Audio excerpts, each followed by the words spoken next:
අල්ලේ ගුණවංශ නායක ස්වාමීන් වහන්සේගෙන් අවසර අද දින මෙම වැදගත් විශාල අවබෝධයක් මුළු ජාතියටම ලබා දිය හැකි ග්‍රන්ථය බුදුසසුන හා ව්‍යවස්ථාව සම්බන්ධව ඉදිරිපත් කරන නීතිඥ කනිෂ්ක විතාන මහතා ඒ වගේම තිස්ස ජාවන්දනී අපමාතා දෙසරස සංවිධානයේ මහත්වරු මහත්මයන් ගීතාංජලි ගුණවර්ධනතුමා හිටපු ජයවර්ධනපුර විශ්වවිද්‍යාලයේ උපකුලපතිතුමා ඇතුළු සම්මදනාගෙන අවසරයි. ඊටම සැකවින් කරුණු කීපයක් පමණක් සඳහන් කරන්න බලාපොරොත්තු වෙනවා. අපේ නායක හඳුනගේ දෙසම අපි ඊටම බලාපොරොත්තු වෙන නොයිසෙල්ලෙන් බලා සිටිනවා. ඒ මොකද බුදු සසුන බේරා ගැනීම සඳහා වූ ක්‍රියාදාමය අපේ ජාතියේ පැවැත්ම පිළිබඳ ක්‍රියාදාමය මම දන්න විදිහට පුරා අවුරුදු 46ක් උන්වහන්සේ නොසෙල්වුණු සියලු අභියෝගවලට මුහුණ දුන්නු මහා සංගරවණක්. මම වයස කිව්වේ මම දන්න කාලේ නිසායි අවුරුදු 46ක්. ඊටත් වඩා බොහෝ විට අතීතයට ඇදෙනවා.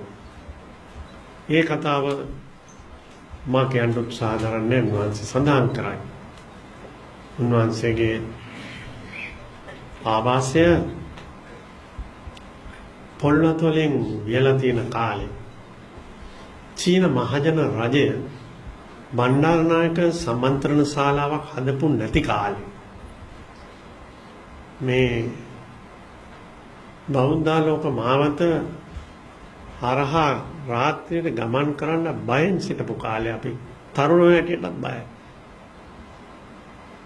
කවුරුත් මරයි කියලා නම් ඒ කාලේ එහෙම එකක් තිබුණේ නැහැ.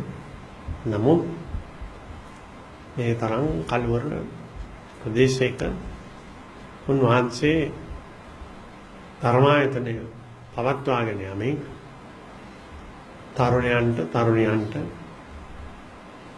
ජාතියේ ආරක්ෂාවට පැවැත්මට බුදු සසුනේ ආරක්ෂාව හා පැවැත්මට දේශන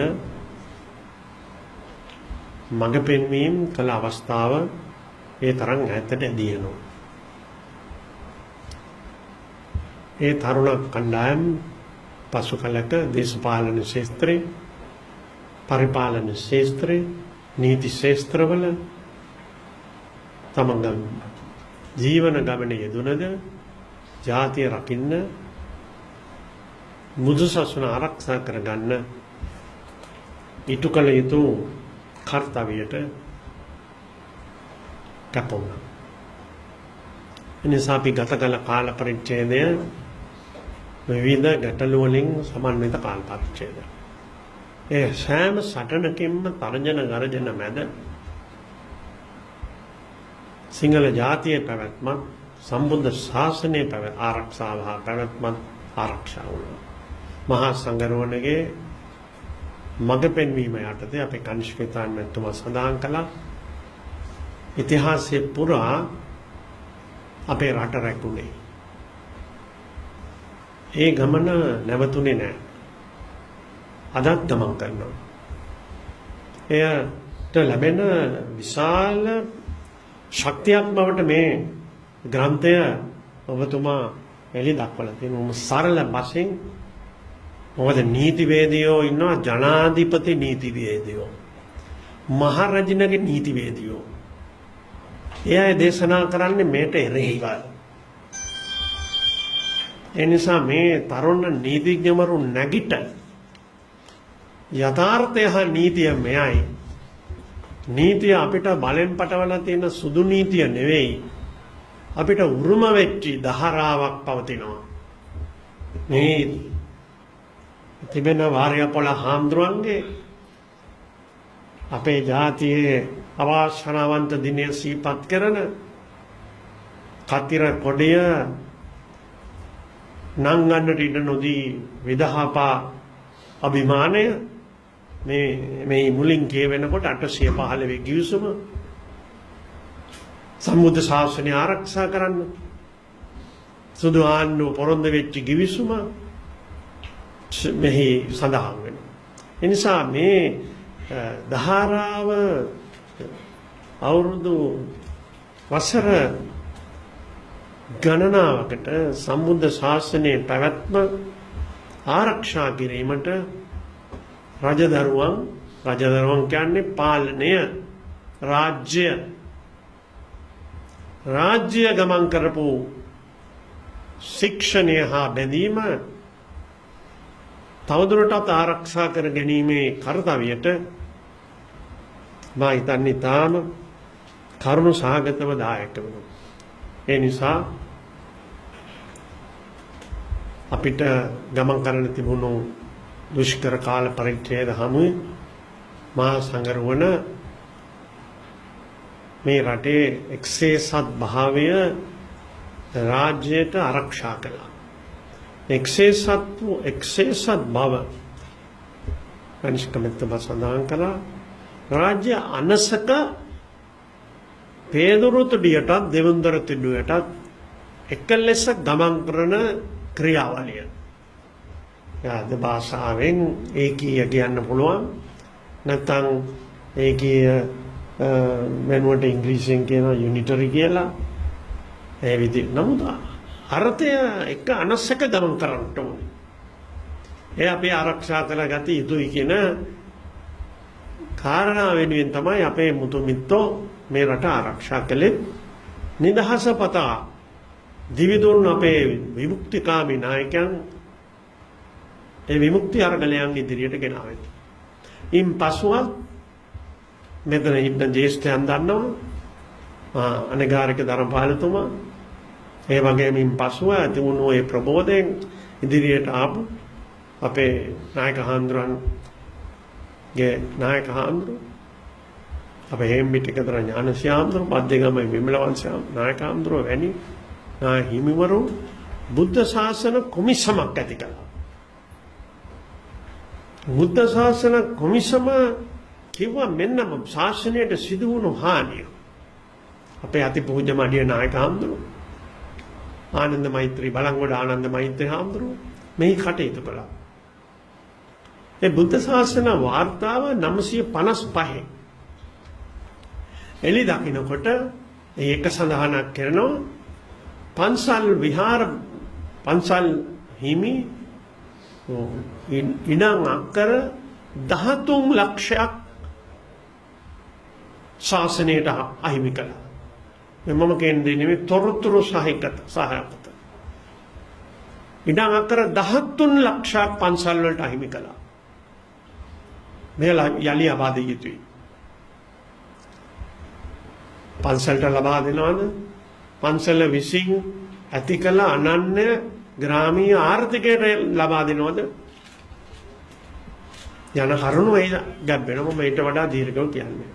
මේ යම් කිසි දුරකට පදනම් කරගන්න ඇති කියලා හිතන පුළුවන්. මම නම් යාන්වි හිටියේ නෑ. 74 දී 72 බණ්ඩාරනායක මැතිණිය ජනරජ ව්‍යවස්ථාවක් ඇති කරලා පළමු වරට මහරජිනට වඳින රටක් නෙවෙයි. ඉතින් ඔබතුමා ඒ කාලේ හිටපු නැති එක හොඳයි. මොකද ඔබතුමා හිටියනම් බෙල්ල බැඳගෙන මහරජිනට හිසනමලා තමයි උසාවියේ නැගිටින්නේ. එහෙම නැතුව නඩුවක් කතා කරන්න බෑ. කනිෂ්ක මාත්‍යෝ මම දැකලා තියෙනවා. ශ්‍රේෂ්ඨාධිකරණයේ නඩු කතා කරන නීතිඥ මහත්වරු බෞද්ධයෝ සිංහල අය මහරජිනට දෙවියමාංශය කියලා තමයි නඩුව පටන් ගන්නේ. ඒ තරම් නිවට තිබුණු රටක් ජනරජයක් බවට පත් කරන්න බණ්ඩාරනායක මැතිණියගේ රජය කටයුතු කළා. ජනරජයක් හැටියට ඇති කළ අවස්ථාවේදී සම්බුද්ධ ශාසනයට හිමි තැන ආරක්ෂා කිරීමේ වගන්තිය ව්‍යවස්ථාවට ඇතුළත් කළා. 956 ආණ්ඩුව පත් වෙන්න පොරොන්දු වුණු පොරොන්දු පත්‍රය බාරගත්තේ බුද්ධ ශාසන කොමිෂන් වාර්තාව ක්‍රියාත්මක කරනවා කියලා. හොඳයි, ක්‍රියාත්මක කරගන්න සම්පූර්ණයෙන් ක්‍රියාත්මක කරගන්න බැරිව ගියා. අධ්‍යාපන ශාස්ත්‍රයේ විවිධ ශාස්ත්‍රවල ක්‍රියාත්මක කිරීමේ කෙටුම්පත් ආරම්භ කළා. අපිට භූමි භාගය යලි දිනා ගන්න අදත් භූමි භාගය දිනා ගන්න බැරි වෙලා වතු ආර්ථිකය මේ මහ පොළවට පන්සල් සහ ගම් යට වෙලා ඉවරයි. සමහර වතු හරහා නායක හඳුන්නේ මාංශ දන්නවා. ඒ ගමේ කෙනාට අල්ලපු ගමට යන්න පාරක් දෙන්නේ නැති ගම්යම් ගම් තියෙනවා. මේවා තාම හමාර නොවුණු අපේ ශාසනයට හිමි අපේ ජනතාවට හිමිව තිබුණු දේ එය සම්පූර්ණ කරගත යුතුයි. ඒවා අපේ ඉලක්ක බවට පත්විය යුතුයි. එය තමයි ශාසනය පෝෂණය කිරීමට ඇති කරන සාධකයන් වන්නේ. මෙවැනි පෝෂණයන් හමුවේ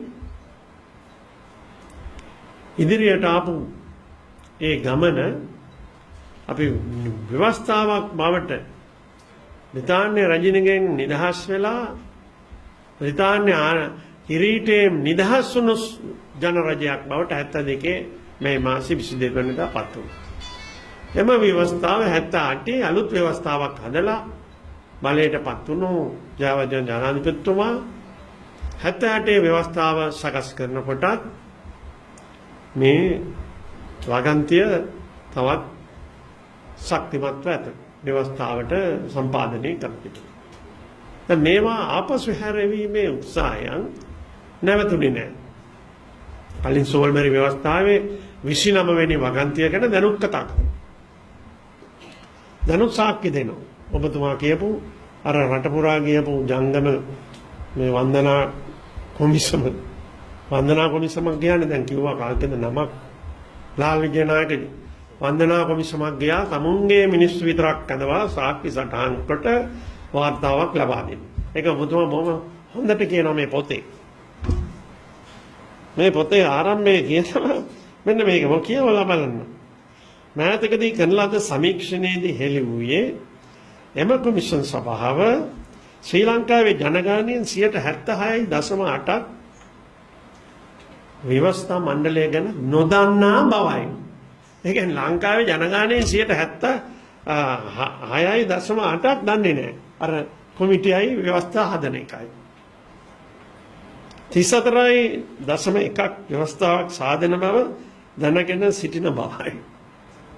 70%කට වැඩි පිරිසක් ආණ්ඩුක්‍රම ව්‍යවස්ථා ප්‍රතිසංස්කරණ පිළිබඳ මහජන අදහස් විමසීමේ කමිටුව සම්බන්ධ කිසිවක් දන්නේ නැත.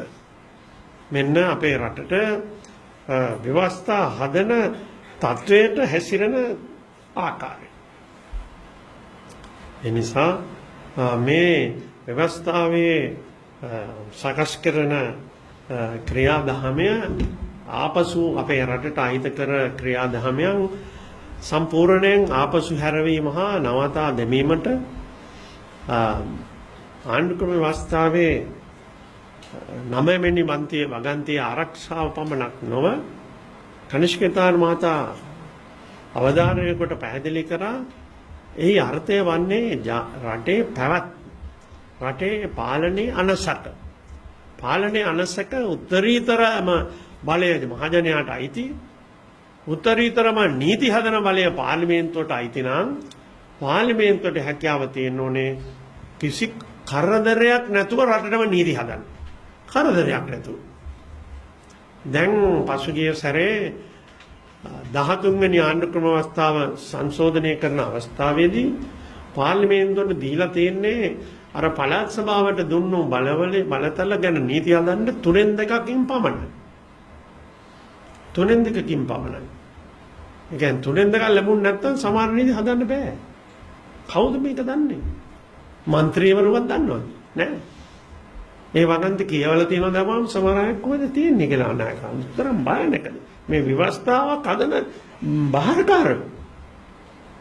එතකොට මේවා නිවැරදි කර ගැනීමේ වැදගත්කම දන්න විදිහට මම ඉදා മന്ത്രിවරයෙක් කට්ටියට හිටපු නිසා බණ්ඩාරනායක මැතිණියයි මමයි ශ්‍රේෂ්ඨ අධිකරණයට පෙත්සමක් ඉදිරිපත් කළා. අපි නඩු කිව්වා.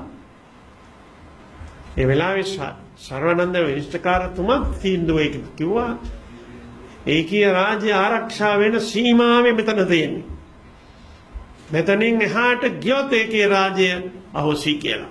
ඉතින් දැන් මොනව කතා කරන්නද මේ කතා කරන ව්‍යවස්ථා සම්පාදකයෝ? දැන් අනිවාර්යෙන් උත්සාහ දරනවා නම් උත්සාහ දරන්නේ ඒකීය රාජ්‍ය අහෝසි කොට ෆෙඩරල් ආණ්ඩුවක් හදන්න. ඒ අපේ අවදි කරන භයානක තත්වයක්. ඒ එක පූර්ව අනතුරක් අපිට ආව මේ ළඟදී උතුරු කරේ මහමැතිතුමා කරපු ප්‍රකාශය.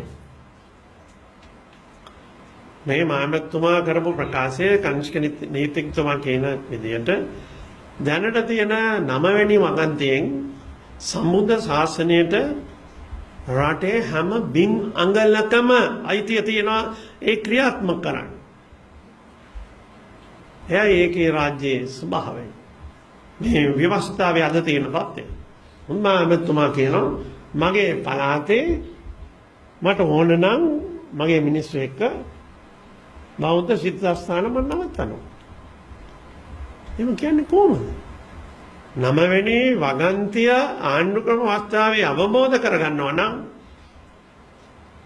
එහෙම කරන්න බෑ. සිංහල ජනයා අපේ පළාත්වල පදිංචි වීම අවශ්‍ය නැහැ කියන කතාවකුත්. මම මේ කාරණා දෙක විශේෂයෙන් ගන්න අති භයානක මම පාර්ලිමේන්තුවෙත් කතා කරා. ඒවට මග අරින උත්තරා ග්‍රාමාත්තුමා දෙන්නේ. එහෙමම සඳහන් කළ යුතුයි. එවැනි තත්ත්වයක් ඇති වුණොත් නිකන් අපි බලන්න. ඒ අයට සිංහල අයට යන්න බැරි නම් සිංහල ප්‍රදේශ කියලා තියෙන තැන්වල ද්‍රවිඩයට එන්න බෑ කියන්න පටන් ගත්තොත් මොකද්ද මේ රටපත් වෙන තත්ත්වය? මොකද්ද මේ රටපත් වෙන තත්ත්වය? ඒ නිසා මේ පළාත් සභාවේ ක්‍රියාකාරී බලය නෛතික වශයෙන් ලබා දෙන වගන්ති ගැන ඉතාම ගැඹුරෙන් හා විමසිල්ලෙන් අපි කටයුතු කළ යුතු කාල පරිච්ඡේදයක සිටින්නේ කියන ටික මේ අවස්ථාවේ සඳහන් කරන්න ඕනේ. ඒ නිසා ඔබතුමා ඊටම මේ කරුණු ගැන සකස් කරන ලද මේ කෙටුම්පතට මගේ අපේ අගය කරන മന്ത്രിවරු හැටියටත් ඔයෙන් ඇවිල්ලා නම් පොතක් අරන් යන්න മന്ത്രിවරු මාන්සි වෙන එකක් නැහැ. മന്ത്രിවරුන්ට පූජා කරන්න මේ පොත් 225ක් මම හරි ගිහිල්ලා දෙන්නම්. කඳ උරම් මට නෑ. ආණ්ඩුවේ മന്ത്രിත් ඉන්නවා මේ පැත්තේ. ජාතියට වෙන විනාශය නවත්තන්න. ඒකයි එකම ඕනකම. ඔබේ ඕනකම අපි රැස්ලා ඉන්න සියලු දෙනාගේ. මොකද മന്ത്രിවරු 75 දෙනෙක් රටට හානි කර ව්‍යවස්ථාවකට ඡන්දෙ නොදුන්නොත් එතනින් අකුලගෙන යන්න ඕනේ. ජනමත විතරන්නකට යන්න ඕනේ නැහැ. එතකොට ඊට කලින්ම වැඩි ඉවරයි. ඔන්න මතක තියාගන්න. ඒ නිසා ඔබතුමා මේ කියන කතාව ඉතාම වටිනා අවබෝධ කරගත යුතුයි. පිට ඡන්දෙ දීලා එවල තියන අය එවල තියෙන යම් කිසි වැඩක් කරන්න. ඊට හානි කර දෙයක් අපි කරන්න අත උස්සනවාද නැද්ද කියන දේ 75 දෙනෙක්ට තීරණය කරගන්න පුළුවන්. 225ම ඕනේ නැහැ. ඒකයි කියන්නේ අපිට. 75ක් කිව්වොත් කියන්නත් ඕනේ නැහැ. ඇවිත් හිටියත් ඇති. එහෙමයි අන්න මේ පනතේ තියෙන්නේ මේ අපි නා වෙන්න එපා. മന്ത്രിවරු යන්නම ඕනේ නැහැ. ගෙදරට වෙලා හිටියොත් එදාට පන්සලට ගිහිල්ලා හිටියොත් නෑ මගේ ජාතියට මිනිවල කපනවාද මම ඡන්දෙ දෙන්න යන්නේ නැහැ පාර්ලිමේන්තුවට. එතකොට පන එතනින්ම ඉවරයි. එතකොට එතනින්ම ඉවරයි. ජාත්‍යන්තර බලපෑමක් තියෙනවා කියලා කියනවා. අපිට හැමදාම ජාත්‍යන්තර බලපෑම් තිබුණා. අපි දූපතක්. අපි වටිනා දූපතක්. ඉන්දියන් සාගරයේ වැදගත්ම ස්ථානයක පිහිටා තිබෙන දූපත නිසායි ලෝක අධිරාජ්‍යයේ හැමදෙනාම අපහරා ගියේ ආවේ අල්ලගන්න බැලුවේ. අද අධිරාජ්‍යවාදයේ හමාර වෙලයි කියලා බොහෝ දැන් ප්‍රකාශ කරනවා. විජිතවාදය හමාර වෙලයි කියලා බොහෝ දෙනා ප්‍රකාශ කළා. ලෝක ආධිපත්‍ය පිළිබඳ ප්‍රශ්නය තාම හමාර වෙලා නැති වගේ අපි තේරුම් කරගෙන අපේ ජාතික අනන්‍යතාවය පවතින සම්බුද්ධ ශාසනයේ ආරක්ෂාවත් ඒ තුලින් අපට පිහිට වෙන ඒකීය රාජ්‍යයේ පාලන තන්ත්‍රයේ අනසක රට පුරා පවත්වාගෙන යා හැකි පාලන තන්ත්‍රයක් ආරක්ෂා කර ගැනීමට කැප වෙන්නු කියන ටික සඳහන් කරන්න කැමතියි. මම ජනමත විචාරණයකට යන්න වෙන්නේ අනුක්‍රමයේ හදලා આવොත්. ඊට ඉස්සෙල්ලා වැඩ ඉවර කරන්න පුළුවන් නායක හඳුනේ. ඒ නිසා වහන්සේ අද වැඩලා මේ වැනි පොත් පිටචකට දෙන ආදර්ශය අපි තාම අගය කරනවා.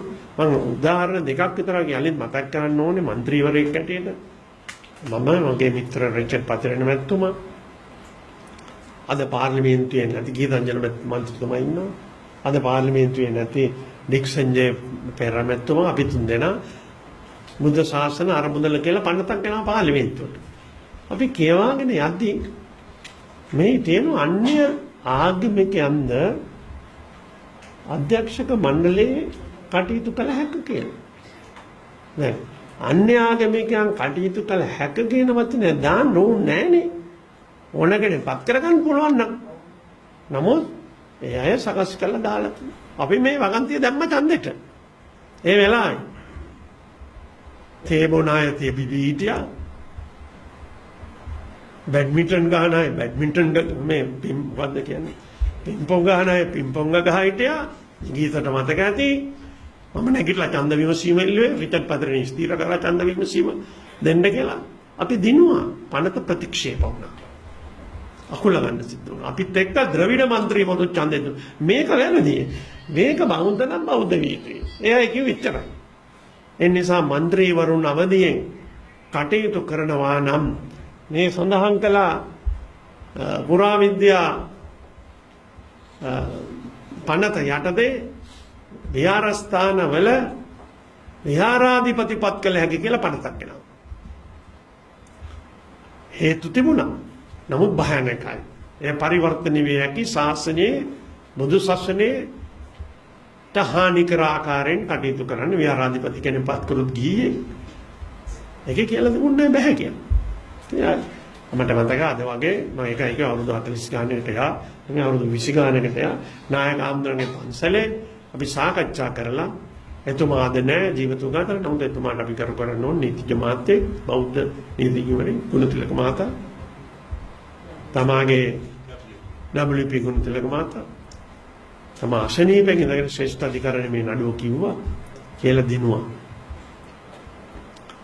ජනමත විචාරණයකින් තොරව මේ පනත සම්මත කරන්න බෑ කියලා ශ්‍රේෂ්ඨ අධිකරණයේ තීන්දුවක් දුන්නා. විහාරාධිපතිවරු එහෙම පත් කරන්න බෑ කියලා. පනත අකුල ගත්තා. පාර්ලිමේන්තුවට ආපු එක අකුල ගත්තා. ඊළඟ ඒසී ගුණරත්න මහතා ඒත් හොඳ සිංහල බෞද්ධයෙක් නායකයෙක්. ජනාධිපති නීතිඥවරයා. එතුමා තර්ක කරා එක සැරයක් අපි ගමනාගමන පනතේ බෞද්ධ භික්ෂුවට තිබෙන අයිතිය ගැන. ඒ බෞද්ධ භික්ෂුවගේ අයිතිය ඉවත් කරන්න බෑ ගමනාගමනයේදී කියලා. මොම තියුණු තර්කයක්.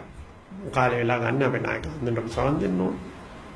ශ්‍රේෂ්ඨ අධිකරණයක පිළිඅරන් කිව්වා ජනමත විචාරණයකින් තොරව ඒ වගන්තිය සම්මත කරන්න බෑ කියලා ආණ්ඩුව අස් කරගත්තා වගන්තිය. සම්පූර්ණ කෑල්ලම අයින් කරගත්තා.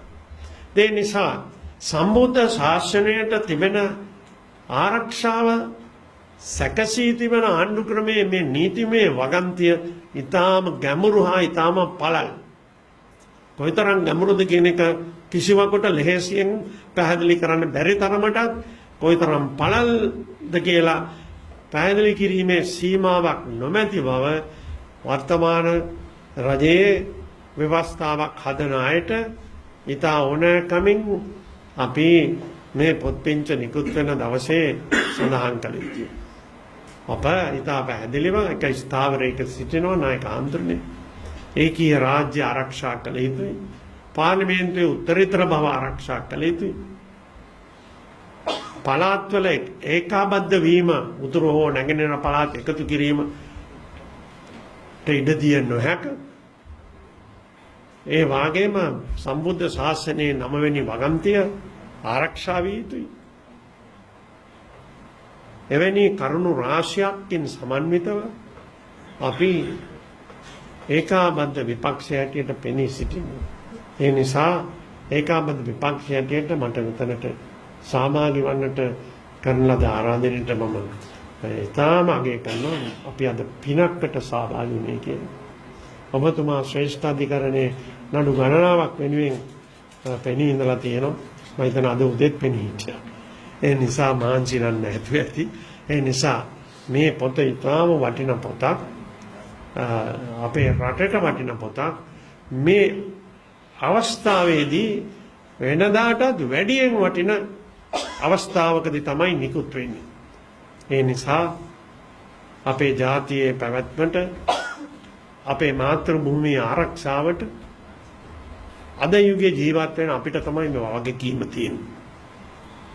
ඉතිහාසය කතා කරා එයින් ලැබෙන්නේ අපිට ප්‍රාණය.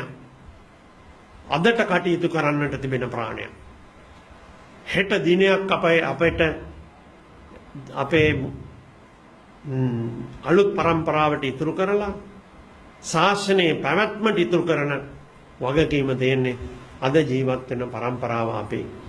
මේ ප්‍රශ්නයේදී දේශපාලන ලැබියාව, තනතුරු ලැබියාව අතහැර දමා ජාතිය බේරා ගැනීමට අපි කටයුතු කරමු. ඒ වෙනුවෙන් ඔබ නිකුත් කරපු මේ පොත් පින්ත ඉමහත් ධෛර්යයක් වේවා කියන ප්‍රාර්ථනාවෙන් අපේ නායක ස්වාමින් වහන්සේටත් අපේ ගෞරවයේ මේ අවස්ථාව පුද කරමින් මා ඔබගෙන් සමුගන්නවා.